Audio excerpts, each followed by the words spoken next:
In this section, we are going to discuss about binomial nomenclature.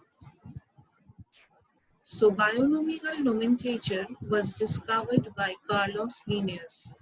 This is the process of rendering scientific names to organisms. ICBN and ICZN were advanced to appoint scientific names for plants and animals separately. The name would have two segments, generic name and specific epithet.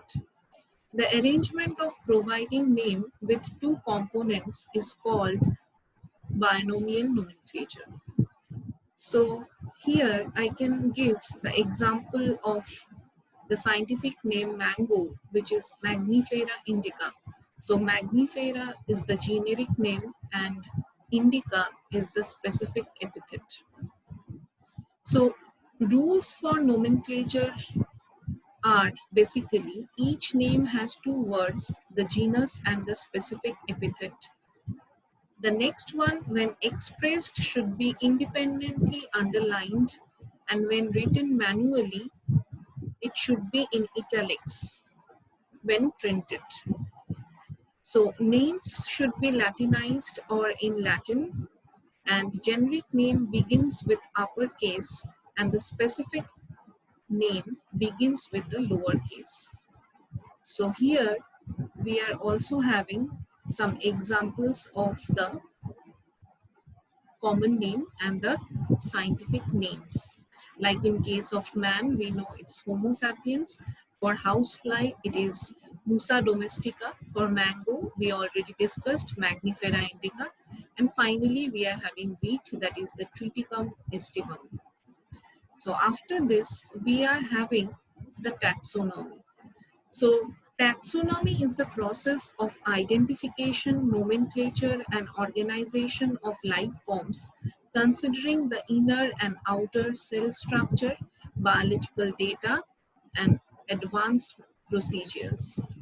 So here we know that each category is referred as taxon, and it is the unit of classification.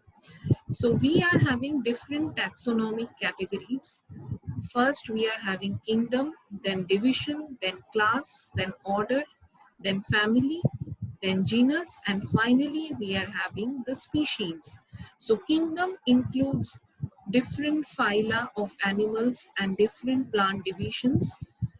Phylum, or I can say also division, incorporates related classes as a division in plants and phylum in animals. Class, many orders related to each other are incorporated into a class. Order includes a few related families. Family, it is an assembly of related genera. Genus, that is a gathering of related animal categories having similar characters. And finally, we are having species, the essential unit in classification. Species refers to the individuals from any animal group that are firmly related, obtained from a typical ancestor, which can interbreed to produce offsprings which are fertile themselves. So after this, we are having an example.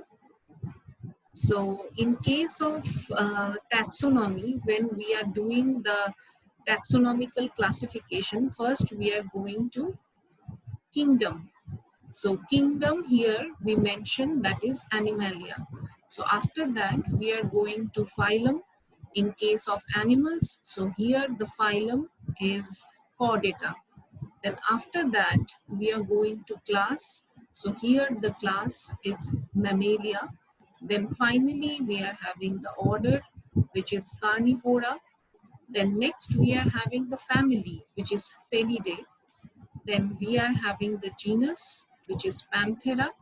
And finally we are having the species, and the name is Panthera pardus. So this much we are having for this particular binomial classification. Thank you.